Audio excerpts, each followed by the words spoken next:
नमस्कार दोस्तों, स्वागत है आपका मेरे इस कहानी के चैनल पर। कल रात एक ऐसा वाकया हुआ जिसने मेरी जिंदगी के कई पहलुओं को छू लिया। करीब 7 बजे होंगे शाम के। अचानक मोबाइल बजा। उठाया तो उधर से रोने की आवाज़। मैंने शांत कराया और पूछा कि भाभी जी, आखिर हुआ क्या? उधर से आवाज़ आई, आप कहाँ हैं और कितनी देर में आ सकते हैं? मैंने कहा, आप परेशानी बताइए। और भाई साहब कहाँ हैं? माताजी किधर हैं? आखिर हुआ क्या? लेकिन उधर से केवल एक रट की आप आ जाएगी। मैंने आश्वासन दिया कि कम से कम 1 घंटा लगेगा। जैसे तैसे पूरी घबराहट में मैं पहुंचा उनके घर। देखा तो भाई साहब, जो हमारे मित्र थे और जज भी थे, सामने बैठे हुए हैं और भाभी जी रोना चीखना कर रही हैं। 13 साल का बेटा भी परेशान है और 9 साल की बेटी भी कुछ नहीं कह पा रही है। मैंने भाई साहब से पूछा कि आखिर क्या बात है भाई साहब? भाई साहब कोई जवाब नहीं दे रहे थे। फिर भाभी जी ने कहा, ये देखिए तलाक के पेपर, ये कोर्ट से तैयार करा के लाए हैं, मुझे तलाक देना चाहते हैं।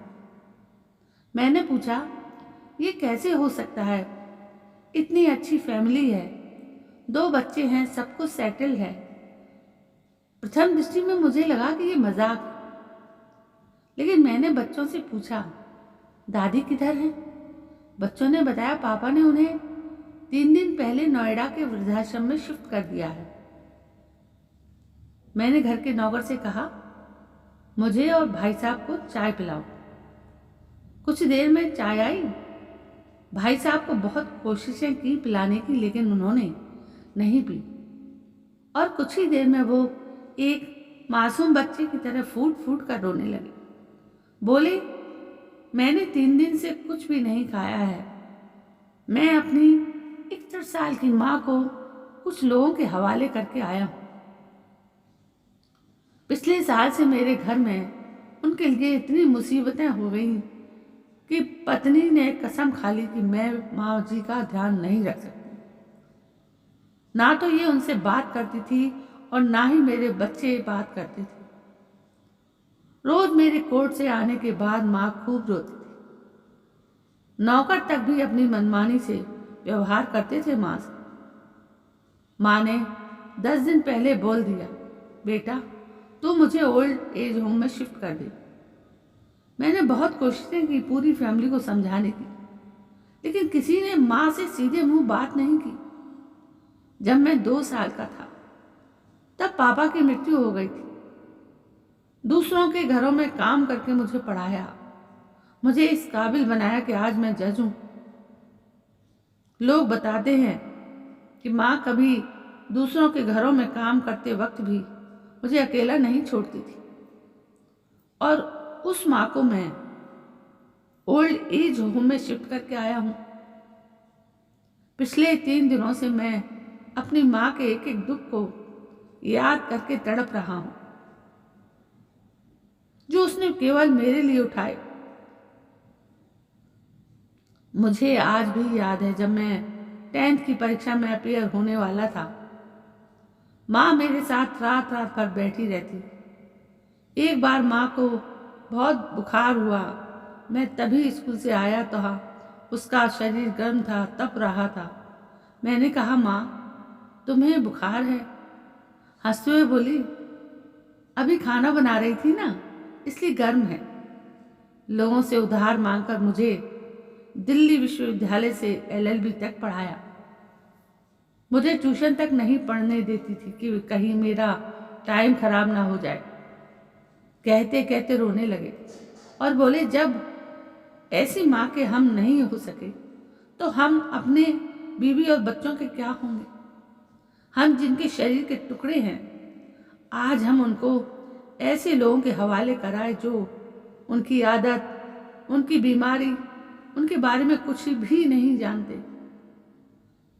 जब मैं ऐसी माँ के लिए कुछ नहीं कर सकता तो मैं किसी और के लिए भला क्या कर सकता हूं? आजादी अगर इतनी प्यारी है और माँ बाप इतने बोझ लग रहे हैं तो मैं पूरी आजादी देना चाहता हूं। जब मैं बिना बाप के पल गया तो ये भी पल जाएंगे। इसलिए मैं तलाक देना चाहता हूं। सारी प्रॉपर्टी इन लोगों के हवाले करके उस ओल्ड एज होम में रहूंगा। कम से कम मैं माँ के साथ रह तो सकता हूँ। और अगर इतना सब कुछ करके माँ आश्रम में रहने के लिए मजबूर है तो एक दिन मुझे भी आखिर जाना ही पड़ेगा। माँ के साथ रहते रहते आदत भी हो जाएगी। माँ की तरह तकलीफ तो नहीं होगी जितना बोलते समय भी वो ज्यादा रो रहे थे। बातें करते करते रात के 12:30 बज गए। मैंने भाभी जी के चेहरे को देखा। उनके भाव भी प्रायश्चित और ग्लानि से भरे हुए थे। मैंने ड्राइवर से कहा, अभी हम लोग नोएडा जाएंगे। भाभी जी और बच्चे, हम सारे लोग नोएडा पहुंचे। बहुत ज़्यादा रिक्वेस्ट करने पर गेट खुला। भाई साहब ने उस गेट कीपर के पैर पकड़ लिए। बोले, मेरी माँ है, मैं उनको लेने आया हूँ। चौकीदार ने कहा, क्या करते हो भाई साहब? भाई साहब ने कहा, मैं जज हूँ। उस चौकीदार ने कहा, जहाँ सारे सबूत सामने हैं तब तो आप अपनी माँ के साथ न्याय नहीं कर पाए। औरों के साथ क्या न्याय करते होंगे साहब? इतना कहकर हम लोगों को वहीं रोक कर वो अंदर चला गया। अंदर से एक महिला आई जो वार्डन थी। उसने बड़े कातर शब्दों में कहा, 2 बजे रात को आप लोग ले जाके कहीं मार दें तो मैं ईश्वर को क्या जवाब दूंगी? मैंने सिस्टर से कहा, आप विश्वास करिए, ये लोग बहुत बड़े पश्चाताप में जी रहे हैं। अंत में किसी तरह उनके कमरे में ले गई। कमरे में जो दृश्य था उसको कहने की स्थिति में मैं नहीं था। केवल एक फोटो जिसमें पूरी फैमिली है और वो भी माँ जी के बगल में, जैसे किसी बच्चे को सुला रखा है।